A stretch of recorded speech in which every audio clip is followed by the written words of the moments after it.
नाज़रीन, आज हमारे साथ एक बड़ी होनहार आर्टिस्ट मौजूद हैं जिन्हें वज़ीर आला पंजाब मरियम नवाज़ ने ये बाजू और टांगों से महरूम आर्टिस्ट हैं जिनकी वो आवाज़ बन गई है। स्केच आर्टिस्ट हैं मोहम्मद अजीम और उनकी तकर्री का लेटर भी जारी किया है, उनको जॉब भी दी है। और किस तरह से ये आर्टिस्ट बने, किस तरह से ये पेंटिंग्स बनाते हैं, क्या आर्ट है इनका, इस सब के बारे में बताएंगे। बिल्कुल, हमारे साथ मौजूद हैं मोहम्मद अजीम जो कि बाजुओं और टांगों से महरूम है, लेकिन इसको उन्होंने अपनी कमज़ोरी नहीं बनाया बल्कि अपनी स्ट्रेंथ बनाया है।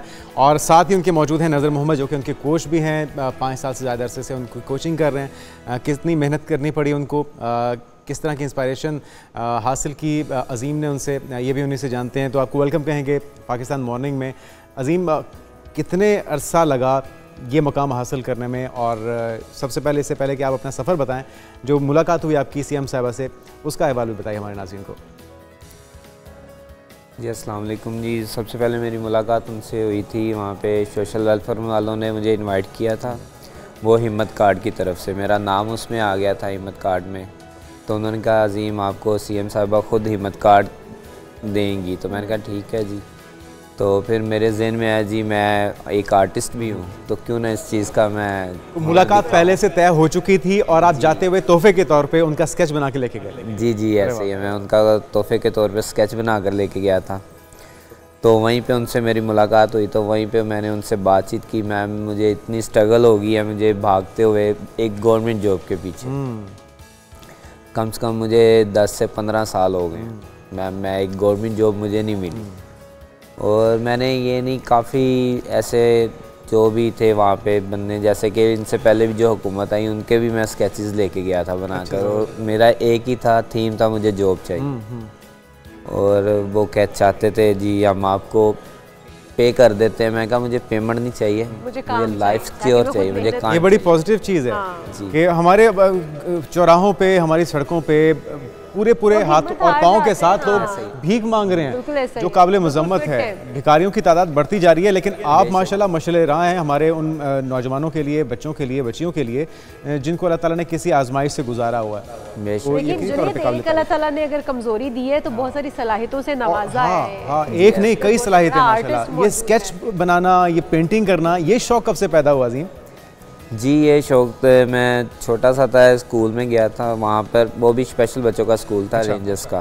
वहाँ पे स्टडी करने गया, मैंने देखता था बच्चों को करते हुए काम। तो मैंने कहा अगर ये कर सकते हैं मैं क्यों नहीं कर सकता। बिल्कुल जी, उसको सफ़र वहीं से जारी करते करते। पहली पेंटिंग क्या बनाई, याद है अभी भी? लाइफ की पहली पेंटिंग हो?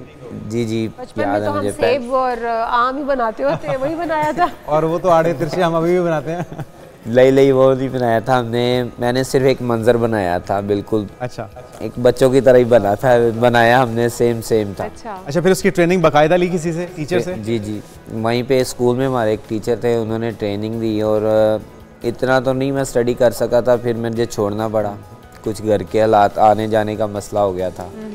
तो छोड़ने के बाद फिर इस चीज़ को मैंने कंटिन्यू रखा खुद से, फिर मैंने सीखना शुरू किया यूट्यूब से। अच्छा, जब सीएम साहिबा के पास लेके गए, हम उसका भी पूछते हैं हम, क्योंकि कोच भी हमारे साथ मौजूद हैं अजीम साहब के।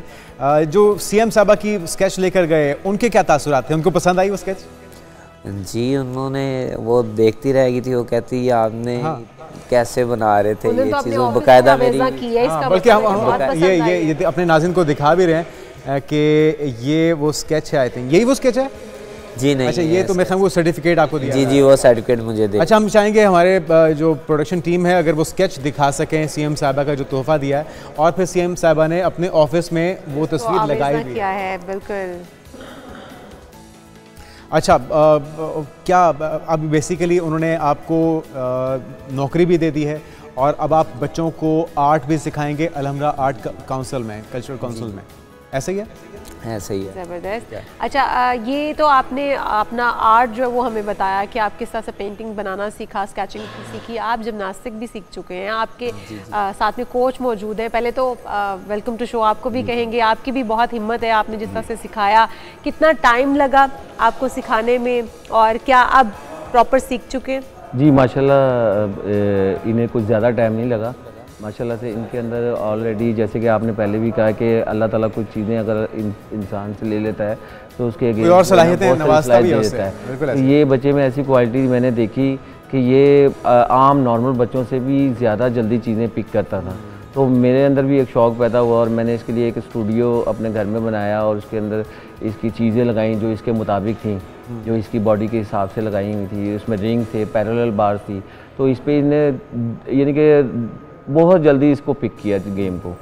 आपको ये एज ए चैलेंज आपने लिया कि अजीम को आपने जिम्नास्टिक सिखाना है, वैसे और नॉर्मल बच्चों को भी सिखाते हैं आप? जी, नॉर्मल बच्चों को भी मैं सिखाता हूँ जिम्नास्टिक, और इससे पहले भी कई स्पेशल बच्चों को मैं जिम्नास्टिक सिखा चुका हूँ, इसलिए मेरा ऑलरेडी एक एक्सपीरियंस था प्रोफेशन का हिस्सा। और इससे भी मैंने चैलेंज लिया कि इसके, क्योंकि जो पहले मैंने बच्चों को सिखाया उसमें किसी के पाँव ख़राब था या किसी का एक हाथ ख़राब था, लेकिन ये एक चैलेंज था कि जिसके दोनों पाँव भी से भी महरूम है और दोनों हाथों से भी, तो इसको सिखाना एक मुश्किल ज़रूर था, लेकिन इस बच्चे में ना एक अलग ही एक लगन थी, स्पार्क था। हाँ, स्पार्क था, जिससे ये बहुत जल्दी चीज़ें सीख जाता है। अच्छा, ये जिम्नास्टिक बहुत मुश्किल है गेम, और जिस तरह से वो रिंग्स के साथ भी करना, फिर आई थिंक वो पैरेलल बार्स हैं, रिंग्स हैं, बार्स हैं, तो ये तमाम ट्रिक्स सीख चुके हैं आप? सब सीख गए हैं। इसकी वीडियोस भी हमारे आगे चल के क्या प्लान है? जिम्नास्टिक को आगे लेकर चलना है? किसी प्लेटफॉर्म पर अगर मुकाबले का मौका मिला तो आपने उसमें पार्टिसिपेट करना? एज ए प्रोफेशन ज़्यादा क्या पसंद है, पेंटिंग या जिम्नास्टिक?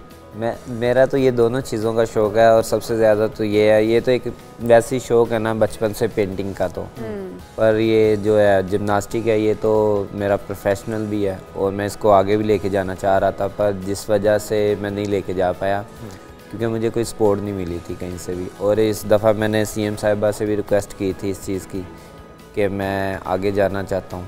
अच्छा, CM साहिबा ने आपके घर की सड़क बनाने का भी ऐलान किया, फिर आपको जॉब भी दी, आपके लिए व्हीलचेयर का आई थिंक इलेक्ट्रिक व्हीलचेयर का भी अरेंज किया, तो मतलब क्या उसके बाद आपके खुशी कितनी हुई आपकी और क्या किसी ने महसूस किया है एक लंबे अरसे के बाद? जी क्यों नहीं, कहीं ना कहीं तो सुनवाई हुई आपकी। जी क्यों नहीं, कहते ना चाहे देर से आए पर दुरुस्त आए, और शुक्र अल्हम्दुलिल्लाह, अल्लाह का लाख लाख शुक्र है इस चीज़ का। मैंने पहले भी कहा था, मैं ना जितने भी यहाँ पे पहले आ चुके हैं उन्होंने किसी ने कुछ नहीं सुना, पर ये पहले भी नून लीग वालों ने मेरी बात सुनी थी। आज से काफ़ी अर्सा पहले की बात है, 2010 में या 11 की बात है, तब भी मुझे उन्होंने सपोर्ट किया था। इस द जो हमज़ा साहब है उन्होंने, और अब देखें मरियम साहब ने मुझे सपोर्ट किया है, क्योंकि ये नून लीग के अलावा कोई भी। अच्छा, ऐसी कोई चीज़ जो दिल में रह गई हो कि ये काम होना चाहिए, अभी तक नहीं हो पाया, तो हमारे प्रोग्राम के ज़रिए शायद पहुंच जाए हुक्मरानों तक? जी, मैं यही चाहता हूँ, जैसे कि मेरे जैसे बहुत हैं जो घरों में पड़े पड़े बेचारे बेकार हो जाते हैं, तो अगर हमें जैसे मुझे मौका दिया गया है जॉब के लिए, अगर उनमें उनको भी ऐसे बाहर निकाल के कोई ऐसा रोजगार बनाया जाए जो वो किसी के आगे हाथ फैलाने के बजाय ना खुद कमा के खुद दें, जो मांगने वाले वो उनको दें, उनसे मांगे ना, दुनिया के आगे हाथ ना फैलाएं। तो जैसे कि घर वालों के खुद भी कुछ करना चाहते हो जो आपकी तरह बहुत सारे महरूम हैं हाथों पाँव से, उनके लिए खुद भी कुछ करने का लगन शौक़ है? जी मैंने यही सोचा था, मैं एक अपनी भी एक NGO लॉन्च करूँगा, इस चीज़ को आगे बढ़ाऊँगा, पर कि इस चीज़ के लिए मैंने सर जी से भी अपने बात की थी और भी काफ़ी इधर उधर बात की थी। जैसे मैं ये चीज़ कर रहा हूँ, क्यों ना मैं इस चीज़ को आगे बढ़ाऊँ, अपना ये आर्ट को आगे बढ़ाऊँ। बिल्कुल, इस आर्ट को आगे बढ़ाइए, हिम्मत नहीं हारनी, और इसी तरह से लगन के साथ, जज्बे के साथ और अल्लाह पे ईमान रखते हुए अपनी सलाहियतों को निखारते जाइए। हमारी दुआएं आपके साथ हैं, बेस्ट विशेज़ आपके साथ हैं। बहुत शुक्रिया आप दोनों की तशरीफ़ का। नाज़रीन, एक ब्रेक लेते हैं और ब्रेक के बाद हाजिर होते हैं। Stay with us.